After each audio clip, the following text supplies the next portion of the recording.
Joe. He'll walk you through the concepts on the go. With any device you've got, see the show. Cowboy Joe. Cowboy Joe. Hello folks, Cowboy Joe here with a recapitulation of section C 4.20 on the periodic table. And your goal by the end of this video lecture will be to relate the organization of the periodic table to the arrangement of electrons within an atom. Explain why some atoms gain or lose electrons to form ions, and determine how many protons, neutrons, and electrons an atom has given its symbol, atomic number, and mass number, and describe how the abundance of isotopes affects an element's average atomic mass. Let's start with the introduction to this great scientist. Dmitry Mendeleev lived in the late 1800s and was a Russian chemist and inventor who became a teacher in 1867. He wrote a few books in preparation for his lectures, and this is where he made his most important discovery. While classifying the elements according to their properties, he noticed patterns that organized the known elements according to both the average atomic weight and valence electrons. This is how it looked. He noticed gaps in the table and was able to predict the properties based on their column and row. He called this organization the periodic law, which was able to correct some of the hypothesized properties of some of the already discovered elements and predict the properties of 8 elements that were yet to be discovered. Mendeleev published his periodic table in a Russian language journal in 1869, calling it the periodic system. Dmitry Mendeleev is often referred to as the father of the periodic table. Thanks, Daddy. And this is what our periodic table looks like today. So there are so many similarities. Let's start our discussion on the periodic table by defining the periodic law. The periodic law is a law stating that the elements, when listed in order of atomic numbers, fall into recurring groups so that the elements with similar properties are grouped. On this periodic table is a number. This number, the smaller one of the two, is called the atomic number, Z. And this is the number that tells us the number of protons in the nucleus. Get a little bigger for him. If this was the nucleus and we were trying to look inside, we could actually count the number of protons. Not all of the particles in this nucleus are protons. Half of them are neutrons, or more. They could be half, but about half. So let's say the red are protons. So how many do we see? 1, 2, 3, 4, 5 hiding in the back. Maybe there's another one, but let's say 5. So this would be 5 protons, and this number here, the atomic number, identifies the element. This tells us what the element is. It doesn't matter how many neutrons it has, it's about the number of protons. So a group is a vertical column of the elements in the periodic table, and it has the same number of valence electrons. And because they're grouped like this, they have similar properties. We'll be talking about the properties of these groups, also called families, in another lecture.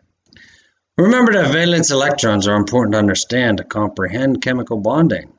If an atom gains or loses an electron during chemical bonding, it becomes an ion. So let's look at one of those elements in that first column that has 1 valence electron, and that means there's 1 electron in this second orbital level, and there's 2 in its inner level. So we have 3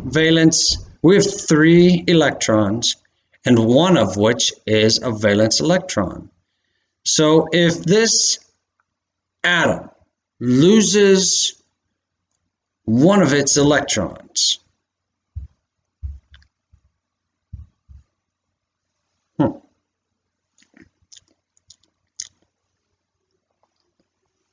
then it becomes an ion.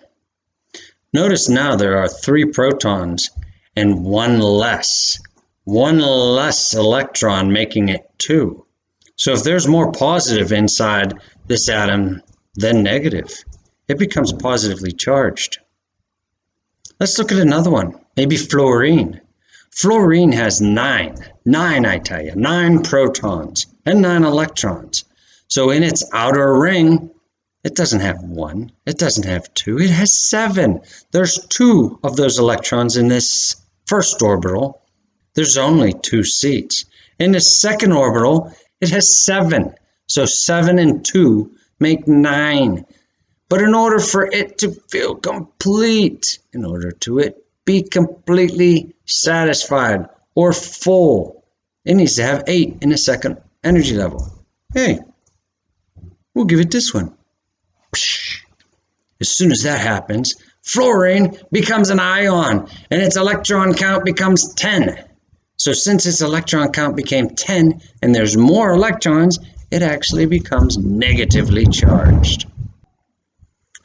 Now let's look at the periods. The periods are the horizontal rows on the periodic table, and from left to right, these periods represent elements that increase in the number of protons and the number of electrons. For example, K has 19, calcium has 20. There's one more proton in calcium than there is in potassium. In fact, there's 20 protons in calcium. That's what makes it calcium. Nitrogen.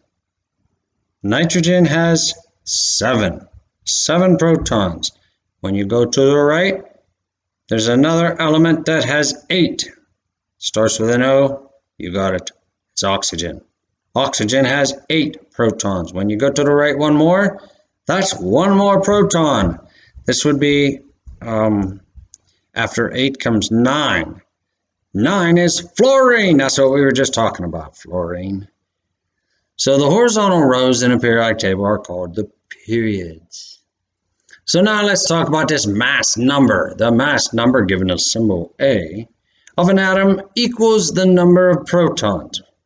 That's Z, plus the number of neutrons in the nucleus. So it's all the particles in the nucleus. The mass number represents all of the particles in the nucleus. So now let's talk about uranium. Uranium has 235 as a mass number. That's the number after the dash. This number right here always represents, if it's an element's name or symbol, and a dash and a number, that number represents the mass number. That represents the number of particles in the nucleus. And the atomic number is always that smaller number out of the two. Do you see the 2? There's 1 and then there's 2. This stuff don't look at it. But there's 2 numbers in here. The smaller number represents the atomic number. That's Z. Z represents the atomic number. So there's 92 protons. So if there are 92 protons out of all of them, how many is left to be neutrons? You just subtract them. You get 143. Let's look at oxygen. Oxygen 16. See the 16 after that? That's the mass number. That's how many particles in there. Remember, these particles represent protons and neutrons. And there's 16.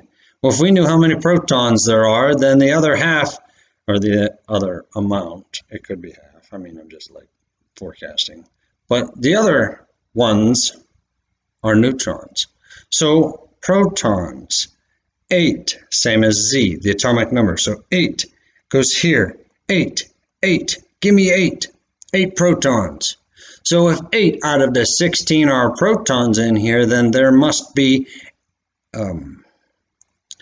there's also 8 electrons. An atom is neutral, but I was going for the second one, neutrons. 8. They're all 8. Everything's 8. Everything's 8 in this one. Oxygen 16, everything's 8. 8 protons, 8 electrons because it's neutral. 8 protons, 8 neutrons because it's 16. If it was 17 though, there'd be one more of these guys. One more neutron.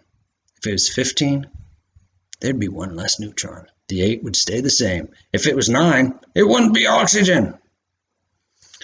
So let's look at isotopes. An isotope is an atom that has the same number of protons as other atoms of the same element, but do not have the same number of neutrons. Hydrogen has 3 isotopes. They're shown here, 3 different isotopes.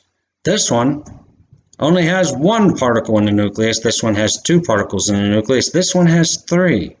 But if it's hydrogen, one of those all in each of the nucleus has to have at least 1 proton. Not at least, it has to have exactly 1 proton.